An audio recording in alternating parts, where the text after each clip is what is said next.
गंभीर आरोप होते हैं इन लोगों के खिलाफ, वो उनको साबित करने के लिए या उनसे छुटकारा पाने के लिए इतना वक्त लग जाता है।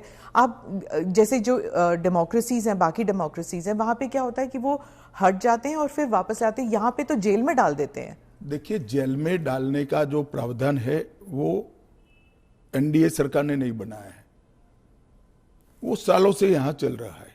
दूसरी बात कि ये जो आपने कहा कि गंभीर आरोप की व्याख्या क्या होगी, तो उसमें हमने व्याख्या कर दी है कि 5 साल से ज्यादा सजा का जहां प्रावधान है वहां पर उनको पद छोड़ना पड़ेगा। कोई छुटपुट आरोप के लिए पद नहीं छोड़ना है, मगर जिन पर करप्शन के आरोप है या 5 साल से ज्यादा सजा के आरोप है, ऐसे मंत्री, मुख्यमंत्री या प्रधानमंत्री जेल में बैठकर सरकार चलाए, ये कितना उचित है। पर दोष के ऊपर कैसे कर सकते हैं? पहले मैं आपको सिद्धि तो हो जाए ना। मैं आपको बताना चाहता हूं, आज भी भारत के जन प्रतिनिधित्व कानून जो है उसके अंदर प्रावधान है कि किसी भी चुने हुए प्रतिनिधि को 2 साल या इससे अधिक समय के लिए सजा होता है तो वो अपने स्थान से मुक्त हो जाएंगे सांसद के रूप में। अब उस पर हाई कोर्ट की अपील बाकी है, इस पर सुप्रीम कोर्ट की अपील बाकी है, मगर एक मॉरल ग्राउंड तय करने के लिए कानून आजादी मिली तब से बना है। इस पर भी आर्गुमेंट होता है कि भाई वो हाई कोर्ट से छूट जाएंगे, वो सुप्रीम कोर्ट से छूट जाएंगे, क्योंकि अपील फाइनल नहीं हुई है। तो जैसे ही छूटते हैं उनकी सदस्यता रिवाइव हो जाती है। कई सारे लोगों की सदस्यता समाप्त हो गई और तुरंत रिवाइव भी हुई, ऊपर से सजा का स्टे मिलने के बाद। पर इस दौरान उनका राजनीतिक कुछ नहीं होता है ना सर। सत्येंद्र जैन का देख लीजिए, उनके 4 साल कौन लौटाएगा? उनकी जो पॉलिटिकल लाइफ है वो तो खत्म हो गई ना। नहीं, मगर 4 साल तक उनको जमानत नहीं मिला, केस अभी चालू है। हाँ, तो पर उसके बाद सीबीआई का जो रिपोर्ट है वो कोर्ट ने एक्सेप्ट कर लिया ना। आप भयंकर भ्रांति में हो। जिस एफआईआर में वो 4 साल जेल में रहे, वो एफआईआर में क्लोजर रिपोर्ट नहीं भरी गई। क्लोजर रिपोर्ट 2022 के केस में भरी गई।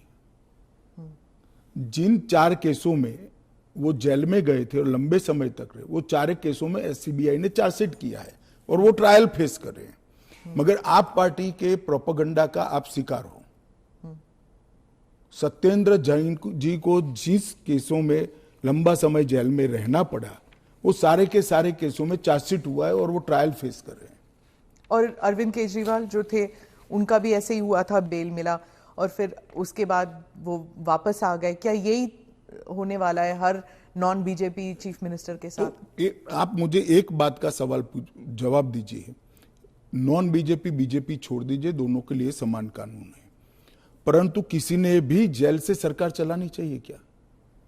आजादी से अब तक कई सारे नेता जेल में गए, कई सारे मुख्यमंत्री भी गए, मंत्री भी गए, और सबने इस्तीफा देकर जेल में गए। अभी अभी एक ट्रेंड शुरू हुआ कि जेल में जाने के बाद भी इस्तीफा नहीं देना। ढेर सारे ऐसे लोग हैं जिन्होंने इस्तीफा दिया। तमिलनाडु के कुछ मंत्रियों ने नहीं दिया, दिल्ली के मंत्री और मुख्यमंत्री ने नहीं दिया, और सरकार के सचिव, डीजीपी, मुख्य सचिव इनके पास आदेश लेने के लिए जेल में जाएंगे। ये क्या हमारे लोकतंत्र को दुनिया में सम्मान दिलाएगा क्या? ये मुद्दे पर चिंता, चर्चा होनी चाहिए, नहीं होनी चाहिए। और मैं आज जो कांग्रेस पार्टी इसका मुखर कर विरोध कर रही है, वो कांग्रेस पार्टी के एक स्टैंड को ही मैं कह रहा हूं। जब यूपीए की सरकार थी, श्री मनमोहन सिंह जी इनके प्रधानमंत्री थे और लालू प्रसाद यादव जी इनके मिनिस्टर थे। लालू प्रसाद जी को सजा हो गई। मनमोहन सरकार एक ऑर्डिनेंस लेकर आई कि 2 साल की सजा हो तो भी अपील का स्टेज बाकी है तो उनकी सदस्यता नहीं जाती है। यही मॉरल ग्राउंड था जो आप कोट कर रही हो। तो एक ऑर्डिनेंस लेकर आए कि हम इसको बदल दे रहे हैं। ऑर्डिनेंस से बदलने का कैबिनेट ने प्रस्ताव भी किया। यही श्री राहुल गांधी इसको कंप्लीट नॉनसेंस कहकर सार्वजनिक रूप से प्रेस कॉन्फ्रेंस में फाड़े थे। ऑर्डिनेंस को, और देश की कैबिनेट ने और देश के प्रधानमंत्री ने जो फैसला लिया था, उनकी पार्टी के ही प्रधानमंत्री ने जो फैसला लिया था, उसका मॉरल ग्राउंड पर उन्होंने मखौल उड़ाया था। और मनमोहन सिंह एक सॉरी फिगर बनकर रह गए थे पूरी विश्व के सामने। आज वही राहुल गांधी बिहार में सरकार बनाने के लिए सजा हो गई, वो लालू प्रसाद जी को गले मिल रहे हैं। ये ड्यूअल स्टैंडर्ड नहीं है क्या? ये शोभा देता है क्या? 3 चीजों से ये सारे आरोप खारिज हो जाते हैं। एक तो प्रधानमंत्री जी ने स्वयं अपने आप को इसमें डाला है। एक जमाने में कांग्रेस 39वां संविधान, प्रधानमंत्री ने डाला है, पहले नहीं थे क्या प्रधानमंत्री? ना, पहले तो प्रोविजन ही नहीं था। तो जब कानून ड्राफ्ट हो रहा था तो उन्होंने खुद डाला अपना? हाँ, खुद डाला है। पहले 39वां जो संशोधन था, इसमें इंदिरा जी उपराष्ट्रपति राष्ट्रपति के साथ साथ खुद को भी इनके खिलाफ कोई वैधता नहीं रहती है चुनावी मुकदमों का एक संविधान संशोधन लेकर आई थी। वो खैर कांग्रेस पार्टी और श्रीमती इंदिरा गांधी की नैतिकता का सवाल है।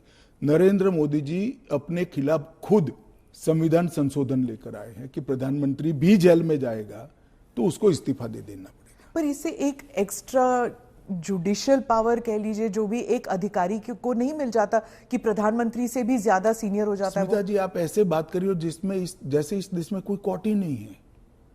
पर कोर्ट में डिलेज होते हैं ना सर? ये कानून आने के बाद नहीं होंगे, क्योंकि कोर्ट को तुरंत इंटरवीन करना पड़ेगा। किसी चुने हुए प्रतिनिधि को खारिज करने का प्रावधान हुआ है। मैं तो उल्टा कहता हूं, इससे यस और नो जो होना है वो जल्दी हो जाएगा।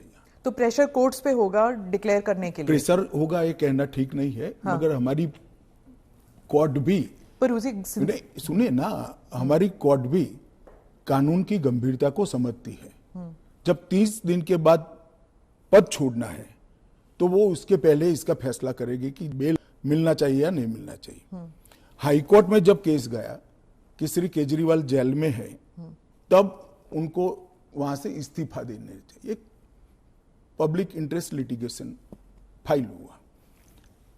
हाईकोर्ट ने कहा कि हम सैद्धांतिक रूप से मानते हैं कि इनको छोड़ देना चाहिए मॉरल ग्राउंड पर, परंतु अभी के कानून में कोई प्रावधान नहीं है। चलिए, अब कानून में प्रावधान हो गया। मेरा बहुत स्पष्ट मानना है, मेरी पार्टी का मानना है, देश के प्रधानमंत्री का मानना है कि इस देश में कोई भी मुख्यमंत्री हो, मंत्री हो या प्रधानमंत्री हो, जेल में रहकर सरकार नहीं चला सकते। पहले भी कई लोगों ने मॉरल ग्राउंड पर इस्तीफा दिया है। लाल कृष्ण अडवाणी जी ने दिया था, येदुरप्पा जी ने दिया था, ईश्वरप्पा जी ने दिया था, जॉर्ज फर्नांडिस जी ने दिया था। कई सारे लोगों ने मॉरल ग्राउंड पर इस्तीफे दिए हैं। कोई जेल में जाकर सरकार नहीं चलाई। इवन हेमंत सोरेन ने दिया था रिसेंट पास्ट में। जब वो छूट कर आए तो फिर से मुख्यमंत्री बन गए। अब इसका हमने कानूनी प्रोविजन किया है, क्योंकि जब पहले कानून बने होंगे, संविधान बना होगा, तब संविधान निर्माताओं ने ऐसी निर्लज्जता का कल्पना नहीं करा होगा कि कोई भी मुख्यमंत्री जेल में जाएगा और अंदर से मुख्यमंत्री बना रहेगा। खैर, अब ऐसी घटनाएं हुई है रिसेंट पास्ट में, तो हमें हमारी नैतिक मूल्यों के स्तर को गिरने नहीं देना चाहिए। एक कानून नैतिक स्तर के मूल्यों को एक आधार देगा और इससे हमारा लोकतंत्र निश्चित रूप से मजबूत होगा।